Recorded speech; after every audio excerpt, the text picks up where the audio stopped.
2 semanas después se murieron 5 de una población de 60 o de 70. 5 no parece ser mucho, pero si hablamos de una población de 70, sí es un montón de gente. Porque esas poblaciones pequeñas tienden y van a desaparecer si siguen muriendo de 2, de 3, de 4, de 5. En pocos decenas de años desaparecerán.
Existen pueblos indígenas aislados, y si alguna vez ustedes han visto las imágenes que salieron en la foto del año 2007, justamente se visibiliza la situación de los pueblos indígenas aislados cuando el presidente Alan García señalaba en su artículo el síndrome del perro del hortelano, que decía que era un invento de las ONG conservacionistas.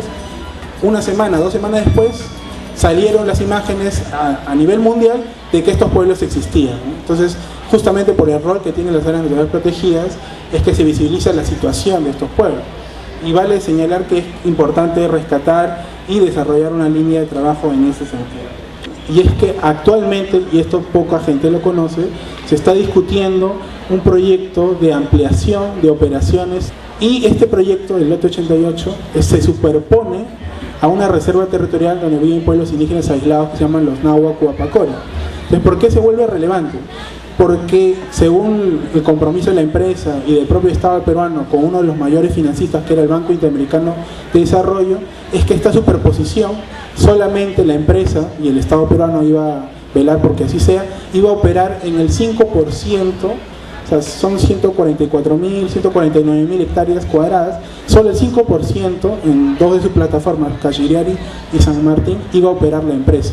Sin embargo, por el proyecto de exportación del gas de Camisea, por una falta de priorización de la demanda nacional, vamos a entrar en una crisis a muy poco tiempo de satisfacer la demanda nacional, y el Estado ha decidido, junto con la empresa, promover la ampliación de las operaciones en el lote 88, y con ello evidentemente generar un contacto forzoso con los pueblos indígenas aislados que viven dentro de esta reserva, ¿no? La amenaza principal y constante es, de hecho, el contacto abrupto que pueden sufrir estos pueblos, dado que no tienen un sistema de defensa, de salud apropiado, ¿no? Lastimosamente, la principal amenaza es que el Estado no ha establecido una política correcta y clara para la protección de estos pueblos indígenas en aislamiento o en contacto inicial. Esto nos demuestra que no hay una clara política y no hay una clara normativa para proteger a los pueblos indígenas aislados dentro de la legislación sectorial. Y acá una segunda amenaza: el propio sector, en este caso extractivo, ya sea de cualquier tipo de inversión, no tiene un enfoque real de derechos humanos, ¿no? O sea, tiene una visión economicista o de promover la inversión sin tomar en cuenta los posibles impactos ambientales y sociales, y eso implica una reforma del marco legal desde ese aspecto, ¿no? A lo mucho ha habido ciertos avances en establecer planes antropológicos para cierto tipo de inversiones, en el caso de hidrocarburos, como es en el lote 67 de Perenco, en el norte del Perú, o el propio lote 88 de los de Camisea.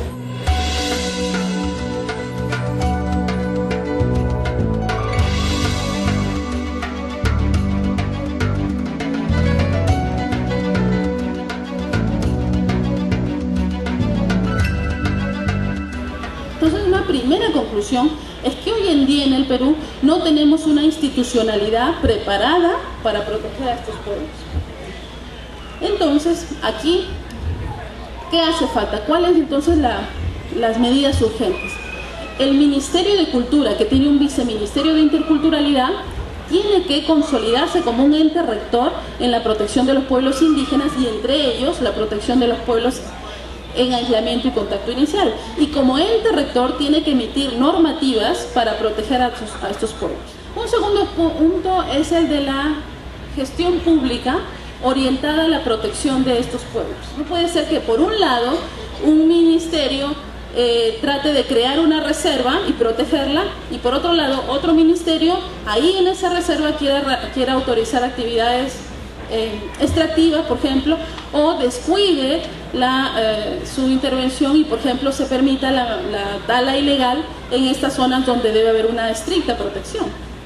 Entonces el Estado tiene que actuar de manera coherente, todos los ministerios tienen que actuar de manera tal que estas reservas y estos pueblos efectivamente sí sean protegidos. Esperamos desde la Defensoría del Pueblo que este nuevo gobierno lo tome así. Es que existen 5 reservas indígenas para estos pueblos que necesitan una adecuación, es decir, que salga una norma legal, ¿no?, en este caso ya del Ministerio de Cultura, para que estas 5 reservas estén completamente protegidas en el ámbito jurídico. Una protección que evite, por ejemplo, que entren los madereros ilegales, o que evite que otras actividades que pueden ser incluso formales entre comillas digo, porque pueden ser decisiones estatales equivocadas que generan una intervención de actores terceros que pueden poner en riesgo también a estas poblaciones. Y un último punto, y con eso quiero cerrar, es que hay un tema que creo que es muy complejo, pero que hay que abordarlo. Es en el sentido de que estas reservas y también otras 5 propuestas de reservas más, según una cuestión lógica, es que si uno está creando reservas para proteger a pueblos indígenas en aislamiento y contacto inicial, cuya finalidad de esa protección es garantizar la vida y la integridad, estas reservas tendrían que tener una intangibilidad real. Entonces, creo que tiene que asumir que realmente los pueblos indígenas necesitan un régimen 100% intangible y que por tanto probablemente también sea necesario que el nuevo Congreso de la República revise este tema de la normatividad para que estas reservas sí tengan una intangibilidad real y una protección real, y estas personas, estos hombres y mujeres que también son peruanos y peruanas y que tienen los mismos derechos que nosotros, sí sean protegidos realmente por nuestro Estado.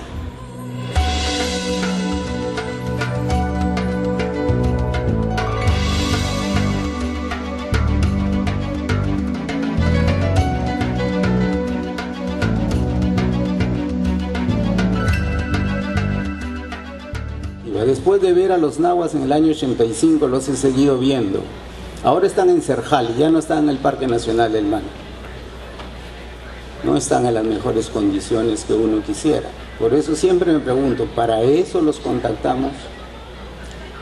Y más aún cuando se suceden contactos tan violentos como los que se pueden ocasionar con megaproyectos como de los que se ha referido Alicia y César, en los que se refiere con bastante detalle y rápidamente Beatriz en su obra, ¿no?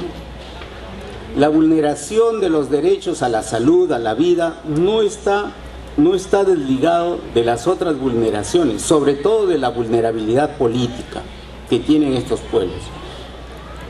Cualquiera de nosotros que ve vulnerados sus derechos tiene la posibilidad de quejarse ante alguna autoridad, tiene la posibilidad de organizarse e ir a hacer marchas en las calles, tiene la posibilidad de encadenarse en la plaza de armas y protestar hasta que le hagan caso. Estos pueblos a los cuales se vulnera su derecho no tienen esa posibilidad. Y entonces cada enfermedad, decía, y cada muerte está ligada a esta acción o inacción del gobierno, a una acción o inacción de los que deciden las políticas públicas, las políticas de Estado.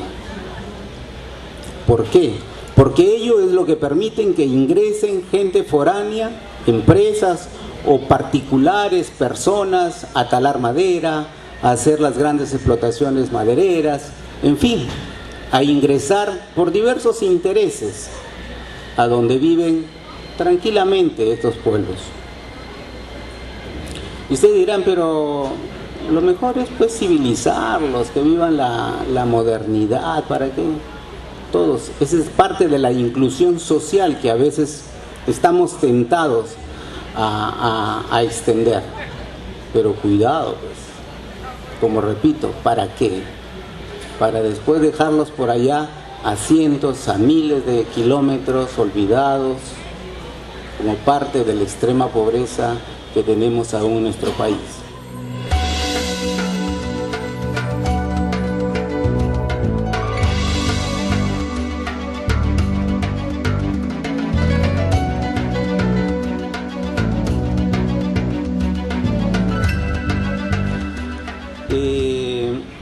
No está Beatriz para felicitarle por la publicación, pero están aquí su hija, está su madre, su padre, a quien me honro conocerles. Pero la forma ágil, fácil de leer, con la que Beatriz ha elaborado su obra, invita a la lectura. Entonces, Cristina, señores padres, mis felicitaciones a Beatriz, mis saludos, y como digo, gracias por la obra que nos dan.